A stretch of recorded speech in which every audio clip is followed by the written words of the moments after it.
నమస్కారం, సంజయ్ సమయం న్యూస్ కి స్వాగతం. హెడ్లైన్ చూద్దాం.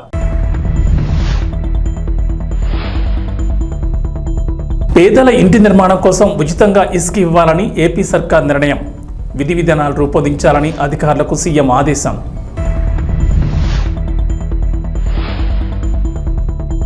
నిరుద్యోగులకు శుభవార్త చెప్పిన మంత్రి లోకేష్. డిఎస్సిలో ఫీజు నుంచి మినహాయింపు. తెలంగాణ ప్రజలకు రేవంత్ రెడ్డి ప్రభుత్వం good news. CM relief fund దరఖాస్తులను ఇక నుంచి ఆన్లైన్లో స్వీకరించాలని ప్రభుత్వం నిర్ణయం.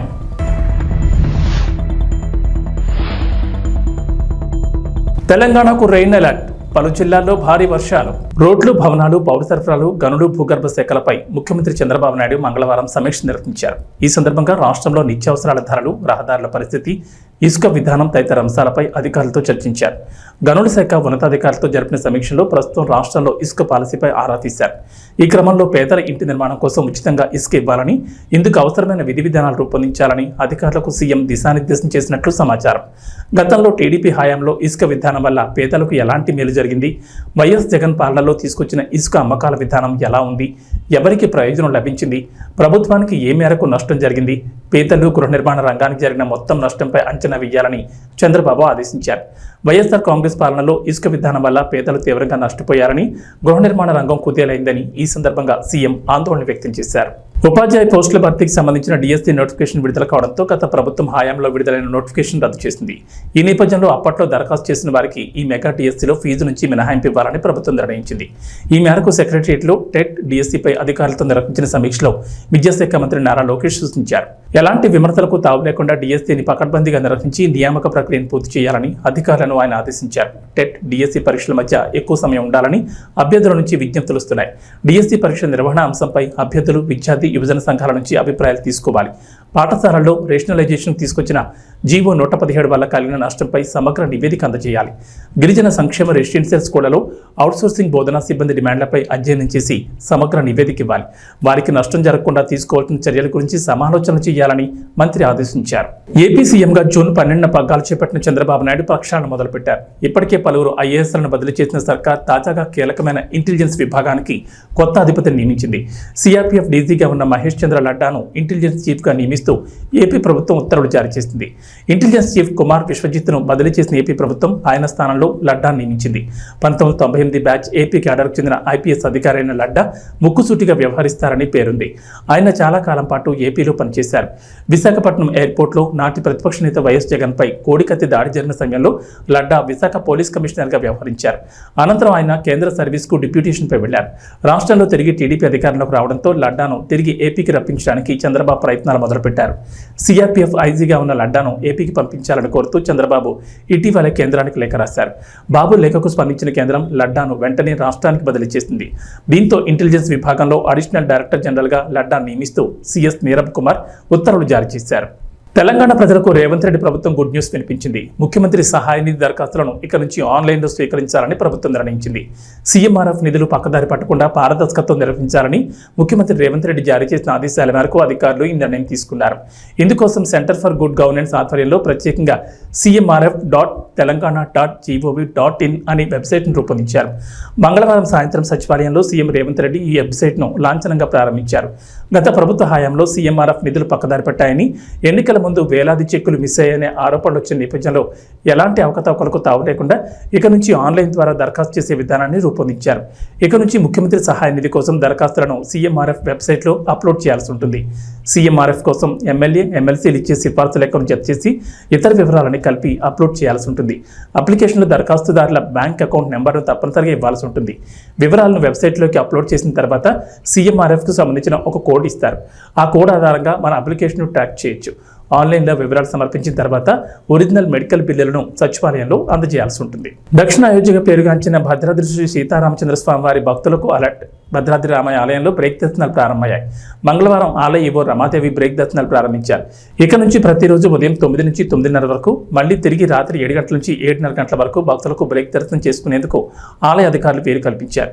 బ్రేక్ దర్శనం సమయంలో స్వామివారి ఉచిత ప్రత్యేక దర్శనం, అంతరాలయ అర్చనలు తదితర పూజలను తాత్కాలికంగా నిలిపివేయనున్నారు. బ్రేక్ దర్శనం టికెట్ ధరను 200గా నిర్ణయించగా భద్రాచలం ఆలయ కౌంటర్లు, అధికారిక వెబ్సైట్లో ఈ టికెట్లు అందుబాటులో ఉంటాయని ఆలయ ఈవో వెల్లడించారు. తెలంగాణలో ఈసారి మళ్లీ బీఆర్ఎస్ ప్రభుత్వం అధికారంలోకి వస్తుందని, వస్తే 15 ఏళ్ల అధికారంలో ఉంటామని ఆ పార్టీ అధినేత మాజీ సీఎం కేసీఆర్ ధీమా వ్యక్తం చేశారు. కాంగ్రెస్ పార్టీకి ఒక దరిద్రమైన లక్షణం ఉంటుందని కేసీఆర్ చెప్పుకొచ్చారు. ఒకసారి అధికారంలోకి వస్తే పిచ్చి పిచ్చి పనులన్నీ చేసి ప్రజల చేత చీకొట్టించుకుంటారని వివరించారు. గతంలో ఎన్టీఆర్ పాలన తర్వాత అలాగే జరిగిందని కేసీఆర్ గుర్తు చేశారు. రాష్ట్రంలోని బీఆర్ఎస్ పార్టీ జడ్పీ చైర్మన్లతో మంగళవారం ఎర్రవెల్లిలోని వ్యవసాయ క్షేత్రంలో కేసీఆర్ ఆత్మీయ సమావేశం నిర్వహించారు. ఈ సందర్భంగా మాట్లాడిన కేసీఆర్ బీఆర్ఎస్ సర్కార్లో జడ్పీ చైర్మన్లంతా రాష్ట్ర అభివృద్ధిలో కీలక పాత్ర పోషించారని కొనియాడారు. విజయవంతంగా పదవీ కాలాన్ని పూర్తి చేసినందుకు అందరికీ శుభాకాంక్షలు తెలిపారు. భవిష్యత్తులో ఇంకా ఉన్నత శిఖరాలను అధిరోహించాలని ఆకాంక్షించారు. ప్రజా జీవితంలోకి వచ్చిన తర్వాత అధికారం ఉన్నా లేకపోయినా ప్రజల కోసం పనిచేసే వాళ్లే నిజమైన రాజకీయ నాయకులని కేసీఆర్ వివరించారు.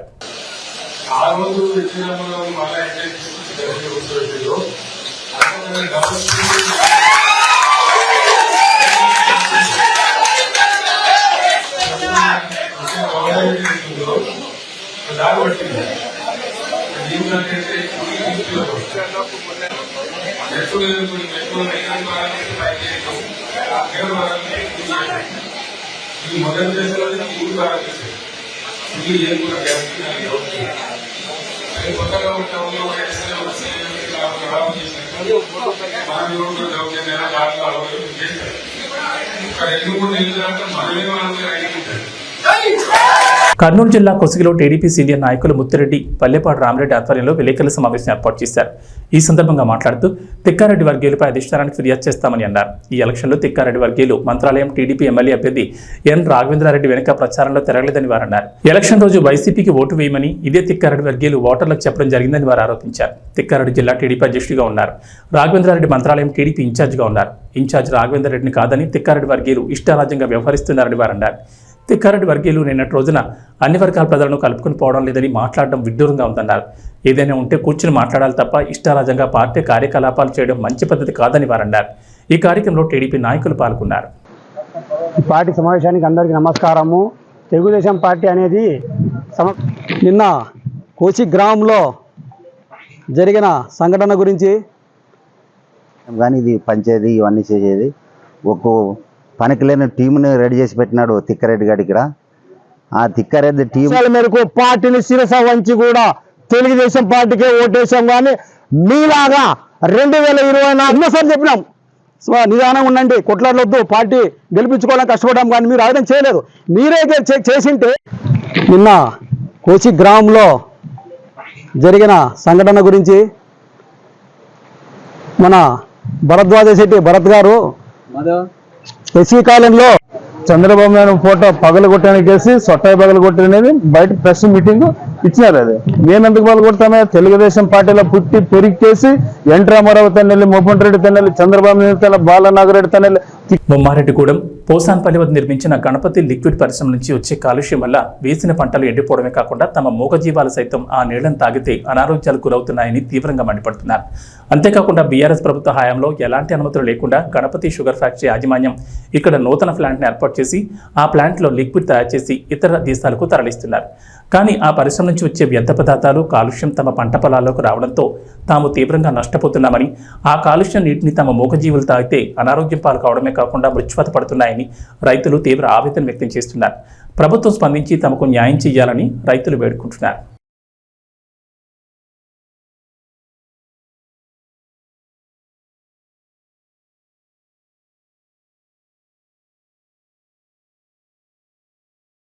నా పేరు జదా సతీష్. ఇక్కడ మళ్ళా షుగర్ ఫ్యాక్టరీ, బిగ్ ఫ్యాక్టరీ వల్ల వేసారు.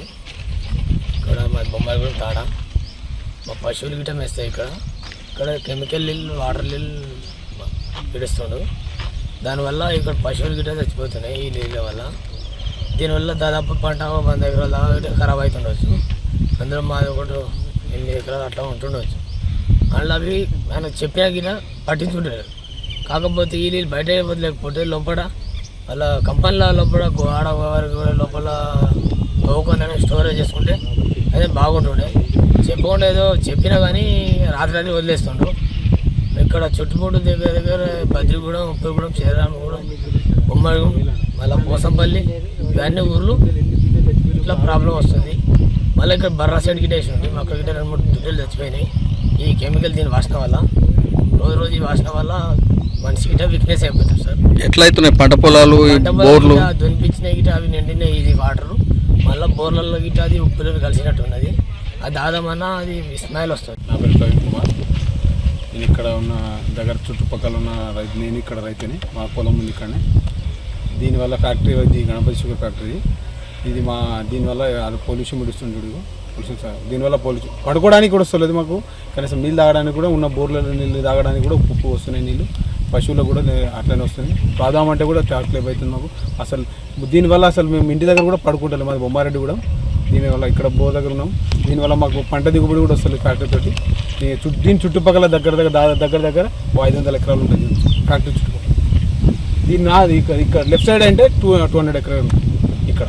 నా దాంట్లో 4 ఎకరాలు. ఏమైంది ఇప్పుడు? పొల్యూషన్ ఇడుస్తున్నాం, నీళ్ళు ఇడుస్తున్నాం.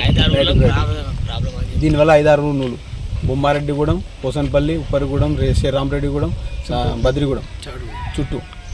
దీనివల్ల పొల్యూషన్ వల్ల స్మెల్ వస్తుంది బాగా. నైట్ లైట్స్ ఇస్తుంది, రాత్రి ఇస్తుంది. ఎంత చెప్పినా పట్టించుకుంటాను. ఏమవుతున్నాయి ఇప్పుడు పంట పొలాలు? నాశనం అవుతున్నాయి. ఎంత వేసినా కానీ దునిపించినాము.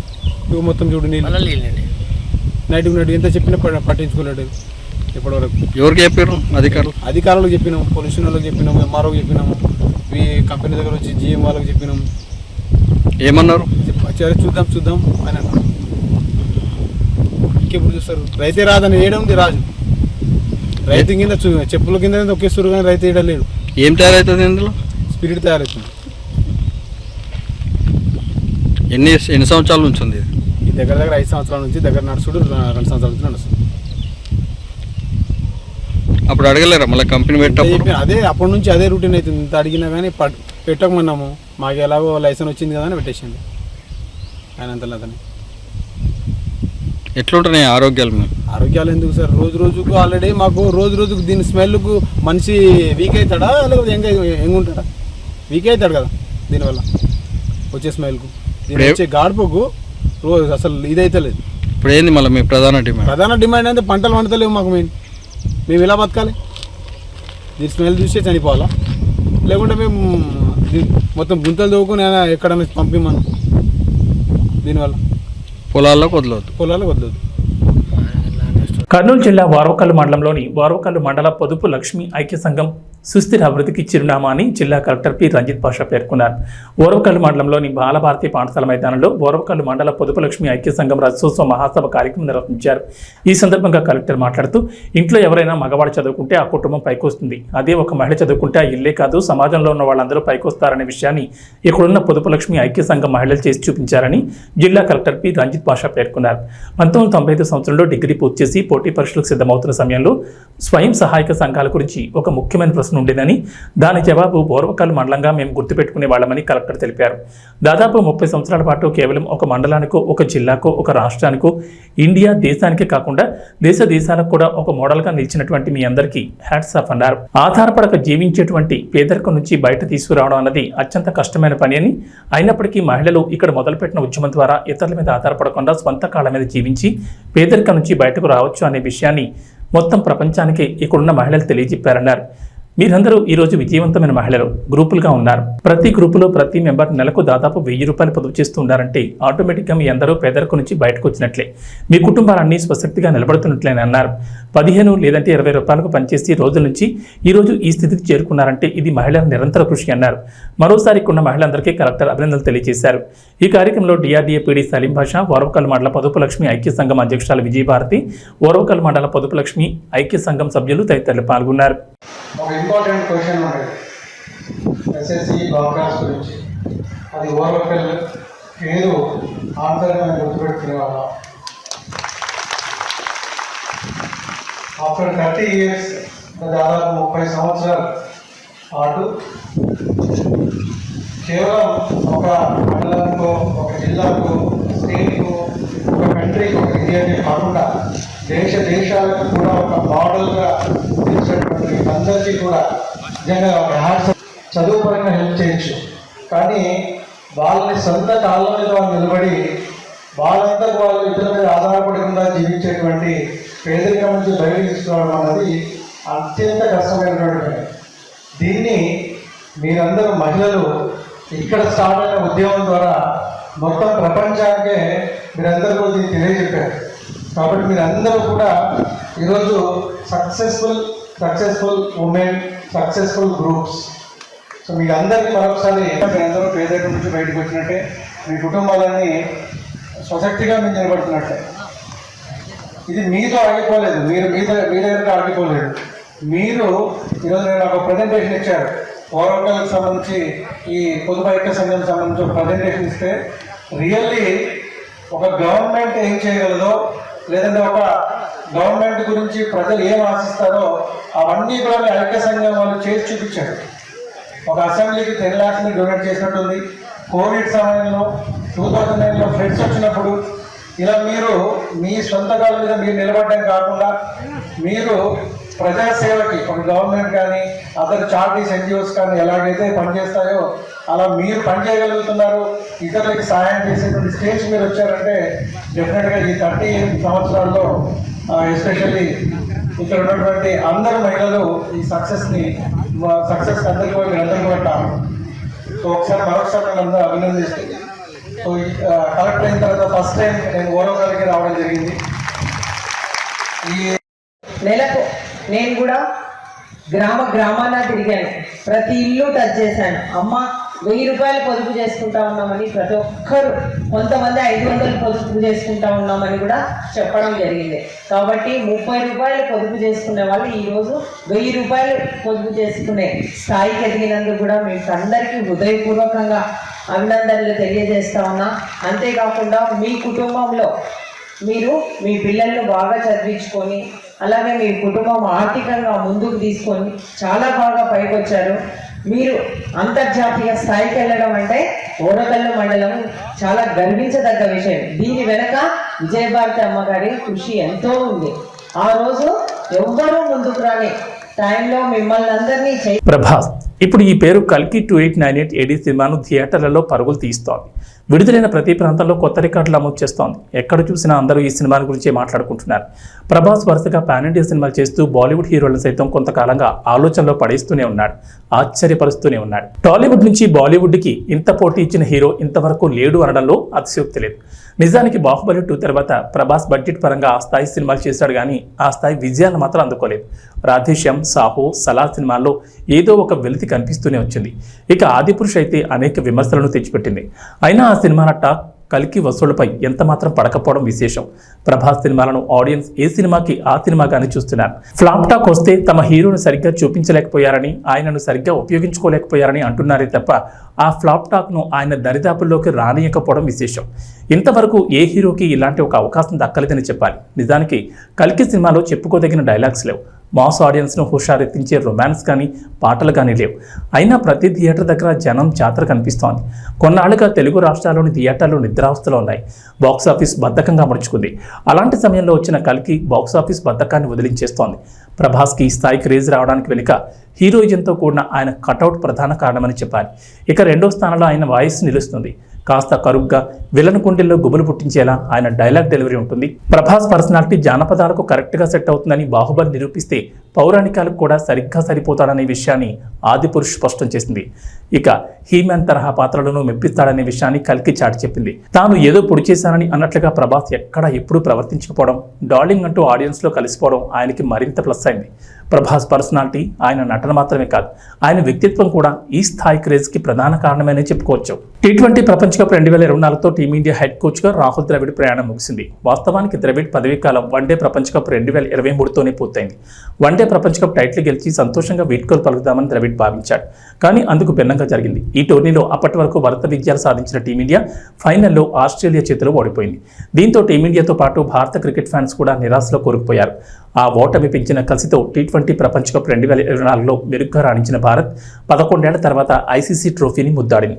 ఓడిపోయే దశ నుంచి బలంగా పుంజుకుని దక్షిణాఫ్రికాపై విజయం సాధించింది. ఫైనల్ మ్యాచ్ అనంతరం టీమిండియా ప్లేయర్లు, కోచింగ్ స్టాఫ్ సంబరాలు చేసుకున్నారు. ప్రశాంతతకు మారుపేరుగా ఉండే రాహుల్ ద్రవిడ్ సైతం ఎప్పుడూ లేనంతగా భావోద్వేగానికి గురయ్యాడు. చిన్నపిల్లాళ్ల అరుస్తూ సెలబ్రేట్ చేసుకున్నాడు. ద్రవిడ్ అభిమానులను అది ఒకంత ఆశ్చర్యానికి గురిచేస్తుంది. ఇక వాతావరణ విషయానికి వస్తే తెలంగాణ రైతులకు వాతావరణ శాఖ గుడ్ న్యూస్ చెప్పింది. ఇప్పటికే విత్తనాలు విత్తన రైతులు వాన కోసం ఎదురుచూస్తుండగా వారికి చల్లని కబురు చెప్పింది. నేడు రాష్ట్రంలోని పలు జిల్లాల్లో వర్షాలు కురుస్తాయని తెలిపింది. రాష్ట్ర వ్యాప్తంగా ఉపరితల గాలులు వీస్తున్నాయని, వీటి ప్రభావంతో నేటి నుంచి 5 రోజుల పాటు తేలికపాటి నుంచి మోస్తరు వర్షాలు కురిసే ఛాన్స్ ఉన్నట్లు హైదరాబాద్ వాతావరణ కేంద్రం అధికారులు వెల్లడించారు. ఇవాళ ప్రధానంగా దక్షిణ తెలంగాణ జిల్లాలైన మహబూబ్ నగర్, నారాయణపేట, జోగులాంబ గద్వాల, నల్గొండ, యాదాద్రి భువనగిరి, వికారాబాద్, రంగారెడ్డి, మేడ్చల్, నిర్మల్, జగిత్యాల, మెదక్, సంగారెడ్డి జిల్లాల్లో వర్షాలు కురుస్తాయని చెప్పారు. ఈ మేరకు ఆయా జిల్లాలకు ఎల్లో అలర్ట్ జారీ చేశారు. ఉత్తర తెలంగాణ జిల్లాలో చిరుజల్లులు కురిసే అవకాశం ఉందన్నారు. ఇక హైదరాబాద్లో పొడి వాతావరణం నెలకొని ఉంటుందని చెప్పారు. ఉదయం వాతావరణం మేఘావృతమై ఉంటుందని, సాయంత్రానికి వర్షాలు కురుస్తాయని వెల్లడించారు. ఇవి బులెటిన్ విశేషాలు. నమస్కారం.